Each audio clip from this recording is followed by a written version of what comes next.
Gracias por unirse a esta grabación. El día de hoy les vamos a presentar a Player 2 Bec. Ellos fueron los ganadores del hackathon del ITAM Sports Analytics Conference en el 2025, en el mes de noviembre en la Ciudad de México. Tenemos a Harry, a Bernardo y a Diego. Ellos tres crearon un proyecto increíble. Ellos se van a presentar en un momento y nos van a contar un poquito más sobre qué están estudiando, dónde están estudiando, si están trabajando en alguna parte ahora y qué aspiraciones tienen. Después de esta breve introducción, también nos van a presentar su proyecto, cómo es que ganaron este hackathon, su experiencia utilizando los datos, y espero que puedan dejar cualquier pregunta en los comentarios del video. Vamos a empezar con sus introducciones. Entonces, empezamos por Harry. Si nos puedes contar un poquito más de ti, por favor. Pues yo soy un estudiante de ingeniería de computación de séptimo semestre en el ITAM.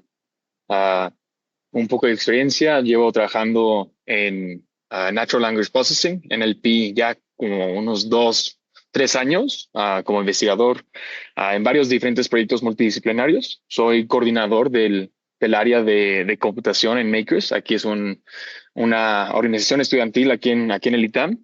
Y pues me encanta la investigación. Quiero ser investigador, quiero meterme a todo tipo de research académico en el procesamiento del lenguaje natural. Y sí, no, muy emocionado de poder presentarles un proyecto que nos llevó bastante tiempo y que pues fue gracias a los datos de Huddle StatBones que nos dejaron hacer experimentos muy, muy padres y un análisis bastante interesante. Perfecto, muchísimas gracias, Harry. Bernardo. Hola, mucho gusto. Mi nombre es Bernardo. Yo estudio ciencia de datos. Entré igual en el mismo semestre que Harry, que Diego. Recuerdo en el primer semestre que llevamos una clase de ingeniería en negocios y de ingeniería en general. Y fue muy divertido ahora volver a escuchar de ellos y introducirme de nuevo en este proyecto. Por mi lado, yo fundé o fui uno de los miembros fundadores del ITAM Sports Analytics Club, donde tenemos varios proyectos de análisis deportivo. Definitely debería ser algo que si tienen tiempo libre pueden checar por ahí. Y trabajo en Uber en incentivos. Me dedico a tomar decisiones guiadas por data y este proyecto se monaba muy bien con mis características. Perfecto. ¿Y te gustaría trabajar en el fútbol también? Sí, en un futuro, digo, no sé, la verdad es que el mundo está lleno de posibilidades, pero claro que me encantaría, soy muy fanático. Perfecto. Y last but not least, Diego. Sí, yo igual soy estudiante del ITAM, séptimo semestre.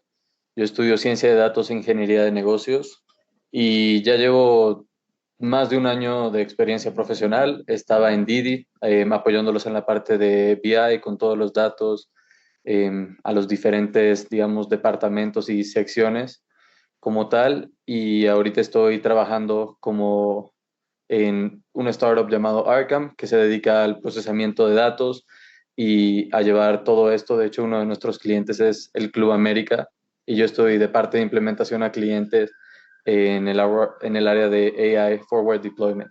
Y la verdad es que ya trabajando con datos, me gustó muchísimo este proyecto y la verdad es que también me interesa mucho la industria del fútbol como fanático personalmente.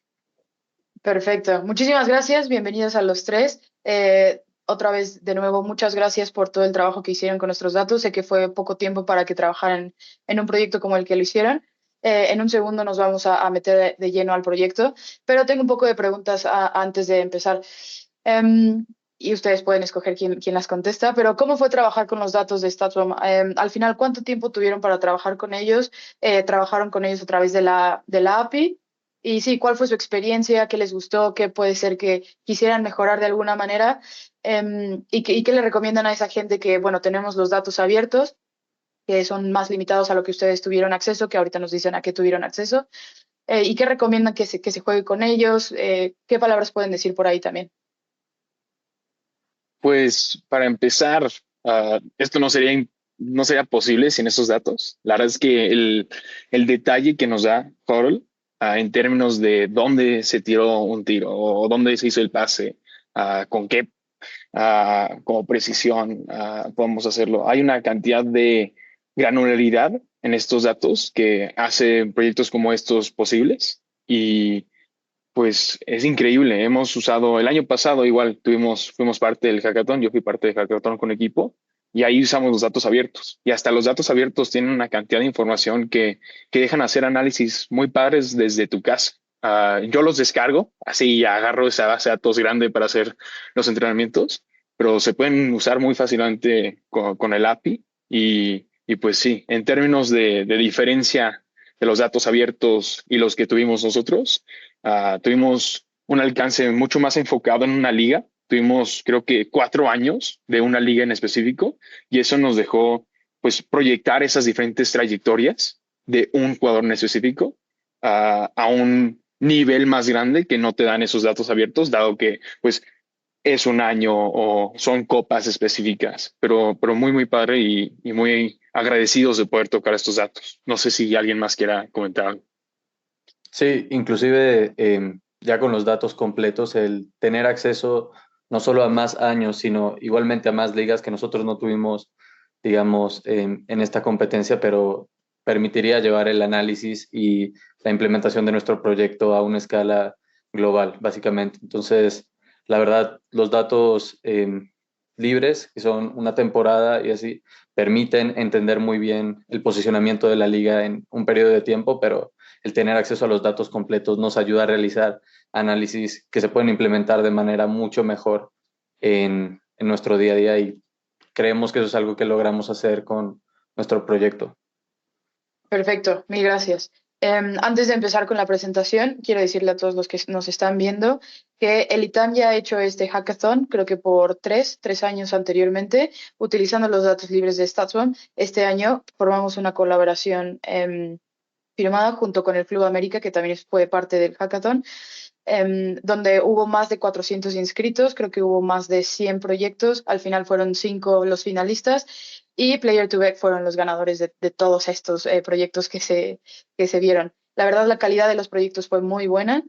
Para los que no saben y nos están viendo tal vez de otro país, el ITAM es una de las universidades que mejor utiliza todo lo que es ingeniería, matemáticas, datos en todo el país y tener gente como Harry, Bernardo y Diego aquí es un placer para mí también como mexicana, saber que hay mucho talento y que deberíamos utilizarlo más para todas estas soluciones que los clubes y los equipos de fútbol, consultorías, hasta equipos nacionales buscan y necesitan encontrar para que sepan que sí existen.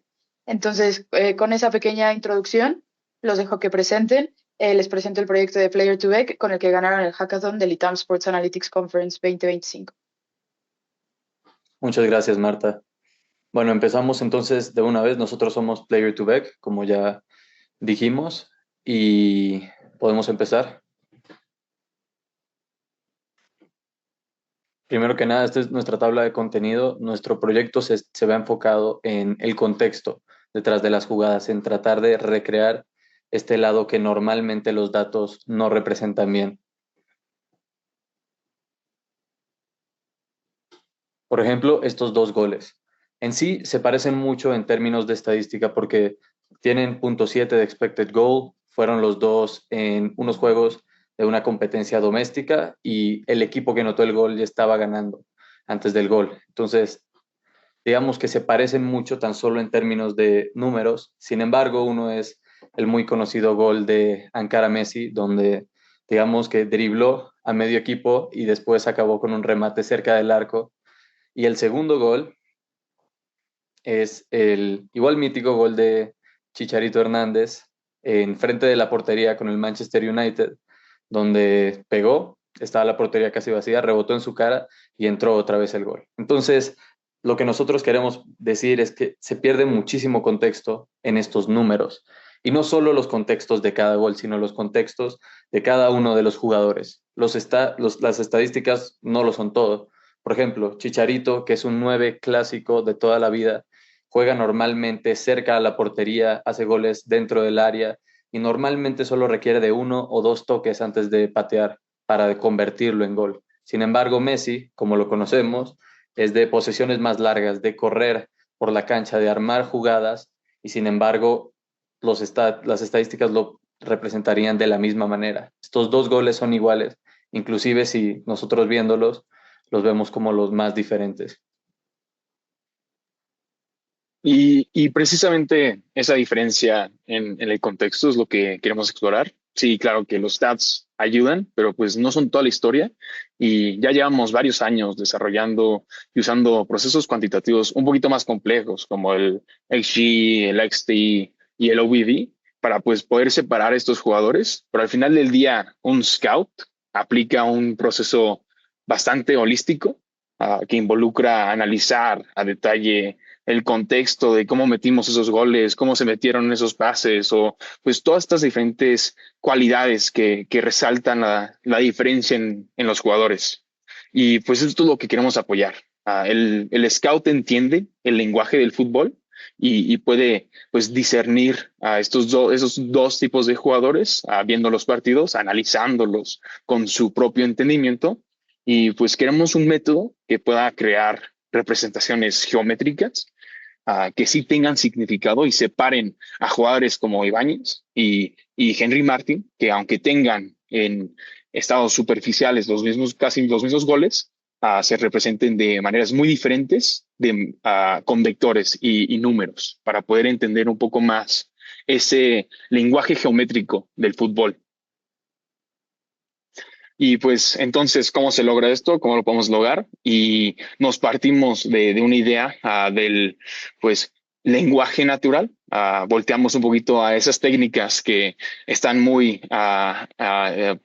muy famosas hoy en día y pues justo el problema del contexto ha sido muy explorado por NLP y me encantaría por empezar a introducir un concepto que se menciona mucho en estos análisis, que es la polisemia. Y la polisemia pues refiere al hecho que una misma palabra puede tener varios significados en diferentes contextos. Por ejemplo, banco se puede referir al banco financiero, pero si yo digo ese jugador se quedó en la banca o ese jugador se quedó en el banco, no creo que la mayoría de la gente pensarían en el banco financiero dado ese contexto. Entonces, pues las palabras, tanto como los jugadores y sus goles, pueden pues referirse a algo diferente dado su contexto. Y este es el problema de representación que pues se atacó mediante arquitecturas como la del Transformer. Justo este paper famosísimo, que es el Attention is All You Need, introduce este concepto clave del attention y es fundamental para estos modelos LLM como el ChatGPT, el Gemini que hoy usamos día a día, pues porque los deja entender nuestro lenguaje, nuestros conceptos, de una manera que pues dicen que esta cosa es más inteligente que yo, casi casi. Y queríamos introducir esa arquitectura dentro de este análisis de fútbol, usando pues un método bastante interesante que ahorita les explico. Si tomamos una palabra, o digo, una acción como una palabra y las posesiones como jugadas, podemos usar procesos de entrenamiento muy similares a estos modelos. Esto implica tener una secuencia de eventos usando los datos de Huddle. Podemos crear estas secuencias como la que están viendo aquí, que es de pase, hasta un tiro y puede ser un gol donde pues igual tienen eventos extras como el qué tan largo fue el pase o dónde fue el pase, esas coordenadas dentro de un grid de la cancha, al igual que quién hizo esa jugada. Dado estas diferentes secuencias de eventos, podemos esconder un evento o una cualidad y decirle al modelo o entrenarlo a predecir qué fue ese evento. Dado el contexto alrededor de esa jugada, lo entrenamos a predecir ese evento, el siguiente o uno interno. Igual no paramos ahí, podemos igual hacer lo mismo con jugadores. Entonces, dada esa secuencia de eventos, escondemos a un jugador y después entrenamos al modelo a predecir ese jugador. Lo que nos deja hacer eso es pues crear representaciones. Ya al entrenarlo, usamos lo que se llama un embedding, para no meterme tanto detalle. Ese proceso de entrenamiento nos deja pues representar a cada jugador mediante un número. Y esos números, en teoría, deberían pues tener ese significado que separa a los jugadores. Y como van a ver ahorita, conseguimos unos muy buenos resultados con un modelo muy, muy pequeño. Y allá es todo, Diego. Sí, de hecho el modelo funciona muy bien. El modelo puede separar fácilmente las distintas posiciones que se juegan en el fútbol. Nosotros aquí lo dividimos en las cuatro más generales, que sería delanteros, mediocampistas, defensas y porteros. Aquí podemos ver en el espacio en el que se representan estos embeddings, bajado a dos dimensiones, cómo los porteros son los más distintos, o la distancia entre los porteros y el resto de los jugadores es la mayor gracias a que la forma en que ellos juegan, su manera de jugar es muy distinta a la del resto de los jugadores en la cancha. Sin embargo, si hacemos zoom, dejando los porteros de lado, podemos ver que inclusive dentro de esta nube que podemos ver de embeddings de jugadores que no son porteros, podemos ver un espectro de cómo juegan estas posiciones distintas. Y no solo podemos ver las diferencias por cómo se encuentran cada una de ellos en el mapa de los embeddings, sino que podemos representar jugadores o tipos de jugadores que normalmente pueden hacer la función de otra posición, como por ejemplo aquellos mediocampistas que bajan un poco a ayudar y asistir a la defensa del equipo, o aquellos laterales izquierdos defensivos que pueden subir y ayudar con los centros o ayudar a construir jugadas de ataque.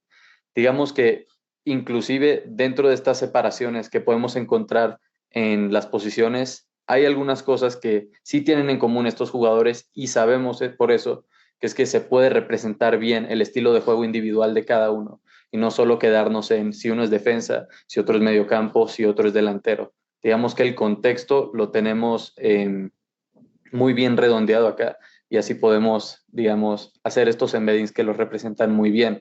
De hecho, si nos metemos aún más a la parte de delanteros, podemos ver cómo hay diferencias entre los mismos delanteros laterales o los delanteros centros que juegan o de izquierda o de derecha en una doble punta.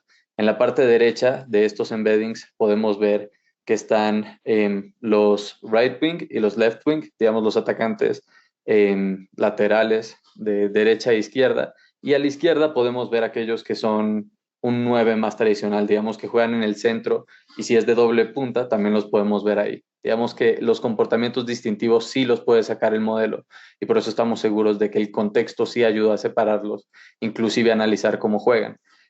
Metiéndonos aún más dentro del área de delantero centro, podemos ver que este también separa muy bien aquellos delanteros centros completos, como puede ser Guiñac, Henry Martin y Funes Mori, que juegan como tal con los mediocampos, con otras personas de su equipo y que también meten goles. De igual manera, también representa de este lado a Ibáñez, que es un jugador mucho más, como conocemos, un 9 tradicional que está dentro del área, que hace más tiros y que se queda ahí para recibir balones y él efectuar el gol. Y también representa muy bien a jugadores como Cambindo, que son jugadores que hacen jugadas más progresivas por dos lados, es decir, se echan más para un lado para poder, digamos, correr más, tener más posesión del balón y llegar al gol. Entonces, por eso sabemos que el modelo, digamos que sí llega a separar a los jugadores dependiendo de su contexto y que la modalidad de jugadas en los que se involucran están bien representadas en nuestros embeddings.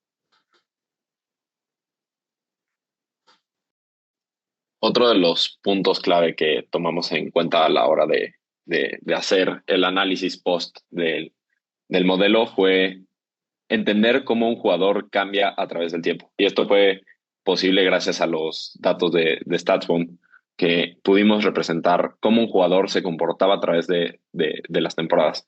En el 2021 a 2022, nuestro gran jugador Gerardo Berterame se encontraba jugando en Atlético San Luis. Contexto para la gente que no es de México: Atlético San Luis en los años previos a 2021, entre 2019 y 2020, estaba siendo un equipo que jugaba en la parte baja de la tabla, estaban batallando con el descenso.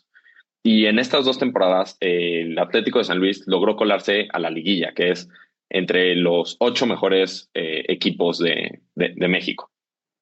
Y esto fue gracias a Gerardo Berterame, fue la gran figura de este equipo, ¿no? Y como vamos a ver más a detalle, Gerardo Berterame en esta temporada fue el hombre especial, el que todos buscaban, el que hacía los goles, y este era el comportamiento dentro de la cancha.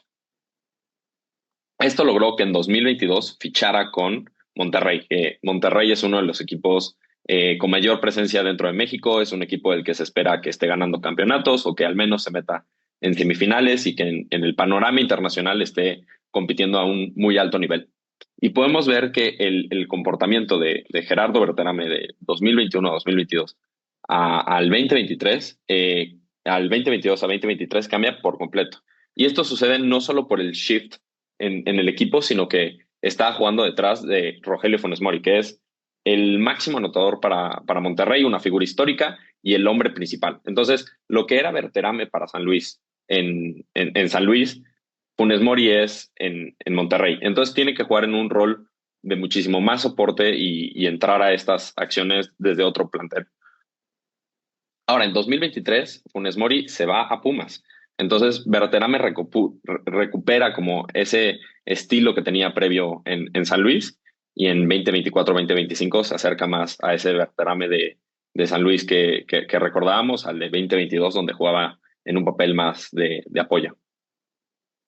Ahora, intentamos mostrar justo para el hackathon una solución aplicable, ¿no? Y el punto en específico, Harry va a ahondar más al final sobre las posibilidades de este modelo, pero era si un equipo está buscando encontrar un rol en específico para su equipo, cubrirlo, o reemplazar a un jugador que tiene mucha influencia, o encontrar simplemente qué jugador se puede acercar a uno que ya tienes o un jugador potencial que quieres comprar, es algo que le podía servir, en este caso al Club América, ¿no? Casos como buscar un jugador Regen, ¿no?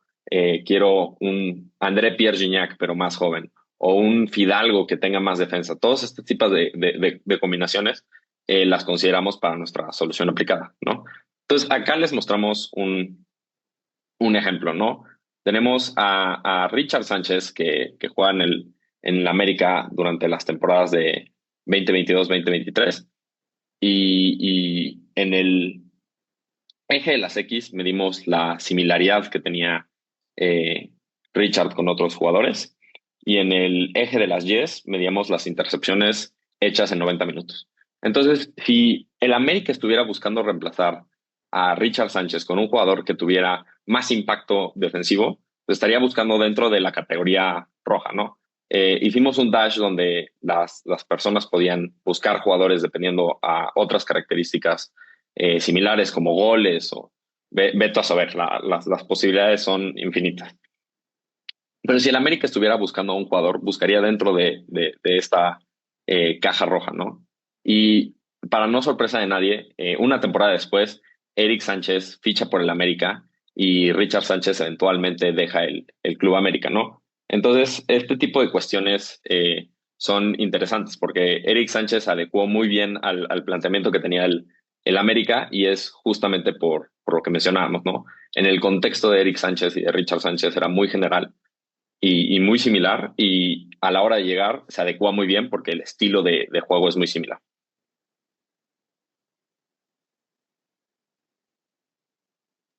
Y pues sí, ya viendo todo ese contexto metodológico y un poquito de lo aplicado, hay muchísimo que hacer todavía. Esto no para aquí. Hay mucho potencial en explorar las diferentes aplicaciones de estos embeddings, porque pues estos modelos de NLP, o al menos basados en NLP, dan a mucho potencial, específicamente en la exploración de diferentes representaciones, ya sean un manager to usar las representaciones de equipos y sus jugadas, porque igual tenemos los embeddings de posiciones y crear diferentes análisis mediante ese tipo de análisis geométrico.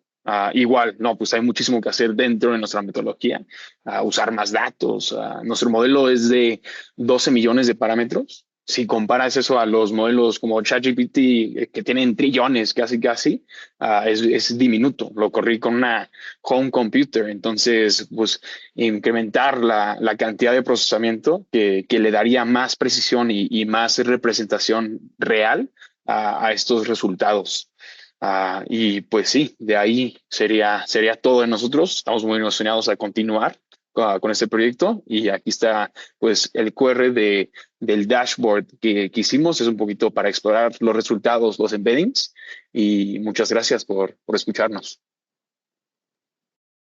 Perfecto, muchas gracias por presentar. Es un proyecto súper interesante. Tengo unas preguntas que son las mismas preguntas que les hice cuando fui juez de su hackathon. Éramos 10 jueces los que hicimos a los 5 finalistas en este hackathon, de varios equipos, gente de Club América de Inteligencia Deportiva, gente de la UEFA, gente de consultorías específicas y más. Y yo por parte de Hollow. Una de mis preguntas cuando Player 2 presentó fue ¿por qué utilizaron la similitud de cosenos en lugar de la similitud euclidiana? No sé si también les gustaría explicarlo de nuevo lo que me contestaron, que fue una contestación que me gustó bastante y fue muy interesante. Sí, justo. O sea, esto es NLP al fallo. O sea, se usa el cosine similarity más que el Euclidean, porque pues agarra más el significado de las palabras, o al menos aquí en los jugadores. Se enfoca un poco más en la geometría en sí que en la magnitud de los vectores. Y pues esa dirección o ese ángulo es lo que en NLP tiene el significado de las palabras y por eso lo aplicamos aquí. De hecho, dentro del dashboard igual se puede usar el Euclidean Distance para el UMAP. Ahí es algo que puedes seleccionar, pero pues como casi por estándar siempre se usa el cosine similarity en NLP y por eso lo aplicamos acá. Perfecto, muchas gracias. Para las personas que han llegado hasta acá y no son tan técnicas para entender un poco tal vez tantos los detalles de la ciencia de datos en ese sentido, la manera en la que yo se lo he explicado a clientes en el pasado, porque Statson tiene un modelo de similitud usando coseno y otro modelo utilizando euclidiano. Y si quieres encontrar un jugador con las mismas estadísticas, utiliza el euclidiano. Si quieres encontrar un jugador con el mismo estilo de juego, tal vez no te va a llegar a las mismas estadísticas, pero sí te va a llegar con el mismo estilo de juego que tal vez le beneficie a tu equipo, utiliza el de cosenos. Entonces, es una manera un poco más sencilla de explicar a las personas que no tienen un background un poco más matemático. Y me encanta que sea parte de Player to Back. Y otra pregunta que también les quería hacer y que también les hice es muy común las personas que juegan con datos o que están creando cosas y que intentan generar modelos de similitud, utilizan mucho el PCA. ¿Cómo se diferencia lo que ustedes hicieron con un PCA? A ver, yo voy a meterme otra vez aquí. Bernie, si me ayudas a pasar a los Ok. anexos. Justo uno de los anexos que tenemos son algunas exploraciones de PSA mediante solo los stats de jugadores y a ojo pueden ver que nuestras representaciones son bastante diferentes. O sea, el UMAP lo que puede agarrar, al menos de estos embeddings de 300 diferentes dimensiones, es la geometría, ese significado real embedido en los jugadores. Y como pueden ver aquí, pues los PCAs de solo stats crean un poquito, sí separan bien a los jugadores, claramente los defensas están un poquito más a la derecha, los delanteros están un poquito más a la izquierda, etcétera. Pero pues como pueden ver, nuestros UMAPs podrían crear esos clusters y como explicó muy bien Diego, esas diferencias en posiciones y ese espectro es muy padre para explorar. De hecho, obviamente, evidentemente, al entrenarlo en eventos, estos embeddings van a ser muy similares a los stats, porque pues los stats están embedidos entre las secuencias de jugadores. Entonces, si estás prediciendo estos diferentes goles, evidentemente se van a meter esos goles en los embeddings, solo es que tienen, en teoría, un poquito más de matiz de explorativo dentro de todo ese contexto. Justo a mí me encanta tener ese ejemplo de la comparación entre los dos jugadores. Creo que la correlación entre los stats es muy, muy similar, pero pues nos da un poco más de carne que analizar. Perfecto. Creo que sí, tener mucho más contexto es lo que todo el mundo está buscando ahora, ¿no? Datos son datos, pero tener el contexto alrededor de esos datos es algo súper importante. Y creo que tengo una última pregunta para ustedes y podemos empezar a cerrar esto. Si hablaran con un director deportivo, si hablaran con un entrenador, hemos mencionado Club América porque también formó parte de este proyecto, y hablan con André Jardine y le quieren explicar de qué trata su proyecto en palabras simples, ¿qué pueden hacer con lo que ustedes hicieron? ¿Cómo lo explicarían ustedes? ¿Qué se puede hacer con lo que han creado? Si quieren, yo puedo responder esa pregunta. La verdad es que nosotros lo que queríamos, no automatizar, pero tratar de meter un poquito más en el proceso es eso que nosotros perdemos al trasladar lo que ve un scout a la comparación de los datos. Entonces, digamos que eso se puede sacar a través de ver las jugadas y todo eso, y no solamente ver goles, asistencias, expected goal, expected threats. Entonces, el valor que nosotros queremos que esto añade al proceso es el poder tener ojos en todos lados. Entonces, si tienes estadísticas sobre estos jugadores y puedes, digamos, meter todo este contexto en unos embeddings, puedes representar generalmente qué es lo que mejor puede ser para tu equipo, lo que estás buscando o el talento próximo. Si tienes estadísticas sobre diferentes jugadores y quieres medirlos por ciertas estadísticas, puedes ver quién es el que más sobresale. Y no estamos hablando de estadísticas simples, sino representaciones geométricas, como dijo Harry, que implican muchísimo más que los números que normalmente nos enseñan nuestras aplicaciones y todo esto. Esto le permite a los equipos llevar a más allá el proceso de reclutamiento y entender cómo funciona su equipo y qué le vendría bien. Perfecto. Entonces, de simples palabras, si yo voy con un director deportivo, con un jefe de scouting, le voy a decir, esto que yo hice te va a traer a un jugador que va a hacer un muy buen fit con todo el equipo, con el estilo de juego que tú tienes y estadísticamente y con todo el contexto alrededor, te va a sacar resultados. Ese sería su pitch. Sí. Exacto. El jugador Y, entraría en el engranaje perfectamente. y la gran ventaja de este modelo es, digo, lo explicó ahí Diego, pero es la escalabilidad que tiene este potencial. Porque si tú tienes scouts en México puede ser sencillo, pero tenerlos en miles de ligas o cientos de ligas en el mundo es muchísimo más difícil tener toda esta red de scouts, incluso para equipos pequeños, ¿no? Entonces, lo que te permite eso es tener la escalabilidad y tener ojos en todos lados para encontrar justo un jugador que pueda ser match sin la necesidad de tener a los scouts relocándose en diferentes lugares. Perfecto. Y la verdad, viniendo de ese background, hay muchos scouts que ni siquiera piensan en el estilo de juego del equipo, porque al final creo que los entrenadores cambian mucho y ustedes hicieron un muy buen ejemplo con Berterame, cómo cambió de equipo, igual con Richard Sánchez, cómo cambian de equipo, puede que cambie un poco el estilo de juego, pero sigues añadiendo con el modelo un poco de eso en todas partes. Entonces los scouts nada más piensan, bueno, en mi cabeza, dicen, este jugador es muy bueno, creo que tiene buenas cualidades, puede tal vez estar en nuestro equipo, sistema de juego, pero eso cambia también muy rápido y ya no saben qué hacer con este jugador. Y ustedes tienen una manera de traquear todo eso, de cómo ha jugado antes, cómo puede jugar. Em, Increíble, súper, súper interesante. ¿Algo más que le quieran decir a la audiencia que los va a escuchar? ¿Algo más que me quieran preguntar a mí en específico? El piso es suyo. A mí solo me encantaría mencionar que no somos los únicos trabajando en esto y hay un buen de diferentes approaches y hay muchísimo que explorar todavía. Hay mucho potencial de downstream tasks, fine tuning con estos diferentes modelos. Claro, sí es muchísimo más procesamiento que el simple PCA, pero pues creo que hay mucho que explorar y hay mucha carne que todos deberíamos estar comiendo y pues sí, es de aquí hacia el aire, ¿no? Hacia el universo. Perfecto, increíble. Espero que esto llegue a todas las audiencias necesarias y correctas para que, si ya tienen ideas, las puedan empezar a hacer para que se acerquen a ustedes o a otras personas como lo somos los de Huddle Statson. Y de nuevo, muchas gracias por estar aquí, muchas gracias por todo el esfuerzo que hicieron, por jugar con los datos de Statson. Bueno, no jugar, pero trabajar muy fuerte con los datos de Statson y crear algo tan visible, y que se puede utilizar de una manera bastante simple para las personas con no tanto background técnico y es bastante interesante todo lo que se puede hacer con datos cuando los tienes. De nuevo, muchas gracias por su tiempo, muchas gracias a las personas que están escuchando y felicidades de nuevo por haber ganado el hackathon. No, y muchísimas gracias por el Gracias a espacio. ti, Marta.